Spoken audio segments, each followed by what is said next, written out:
দুর্জয় অনিশাকে বলে, শোন, আমি তোকে বারবার বলছি এই রকম ভুল যেন আর না হয়। তখনই অনিশা বলে, আর হবে না, তুই একটু শান্ত হবি, এত রিয়াক্ট করছিস কেন? এরকম প্রবলেম তো হতেই পারে। দেখ, এগুলো মেশিন, কখন কি করবে সেটা আমিও বলতে পারি না, তুইও পারিস না, টেকনিশিয়ানরাও পারে না। তখন রানী এসে বলে, এটা কোনো ভুল হয়নি, এটা হয়েছে প্রিপ্ল্যান। ইচ্ছে করে কেউ এই কাজটা করেছিল পিকলুদাকে শেষ করার জন্য। এরপরেই যে টেকনিশিয়ান ছিল তাকে নিয়ে এসে সবটা স্বীকার করায় রানী। সে বলে, হ্যাঁ স্যার, ম্যাডাম একদম ঠিক কথাই বলেছে, এই রকম দুর্ঘটনা হবার চান্সই ছিল না, এটা ইচ্ছে করেই কেউ ঘটিয়েছে। আর তখন রানী বলে, এটা যে করেছে সে খুব ভালো মতন আমাদের নার্সিংহোমকে চেনে জানে, কোন কোনায় কোন জিনিসটা থাকে তার একেবারে জানা। আর এটা শোনার পরেই দুর্জয় বলে, কে করতে পারে এটা? রিতমের ফোন আসে আর রিতম বলে দেয় যে দেবুর অবস্থা খারাপ, দেবু ব্যথায় ছটপট করছে। রানী বলে, আমি এক্ষুনি আসছি, দেবুকে ঠিকঠাকভাবে রেখো, আমি যাব আর আসবো।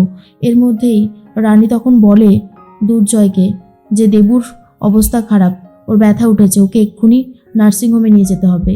দুর্জয় বলে, এখানে নিয়ে এসো, কিন্তু রানী বলে দেয় রিতমরা এখানে নিয়ে আসবে না, অবস্থা খুব খারাপ, আমাকে যেতেই হবে। আর দুর্জয় প্রচণ্ড রেগে যায়। বাড়ি গিয়ে দেবুর অবস্থা দেখে বুঝতে পারে বাড়িতেই ডেলিভারি করানো ছাড়া আর কোনো উপায় নেই। তার মধ্যেই শুক্লা রিয়াক্ট করতে থাকে আর বলে, এটা সম্ভব নয়, বাড়িতে তো সেরকম কিছু নেই, এটা কি করে সম্ভব? মাধুরীকে জল গরম করে আনতে বলে, মাধুরী করে এনে দেয়। দুর্জয় এসে দেখে সত্যি অবস্থা খারাপ দেবুর, এখানে ডেলিভারি করানো ছাড়া হাতে আর কোনো অপশান নেই। এরপর দেবুর অবস্থা খারাপ হতে থাকে।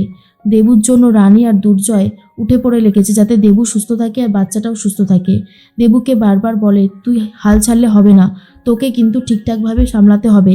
দেবু, দেবু তুই ঠিক আছিস তো? এরপরই দেখা যায় বাচ্চাটা হয়ে গেছে। আর যেটা দেখার পর রানী আর দুর্জয় খুবই খুশি হয়ে যায়। আর রানী তখন বলে, দেখ দেবু, তোর বাচ্চাটা কি সুন্দর হাসছে। যেটা দেখার পরেই দেবু নিজেও খুব খুশি হয়।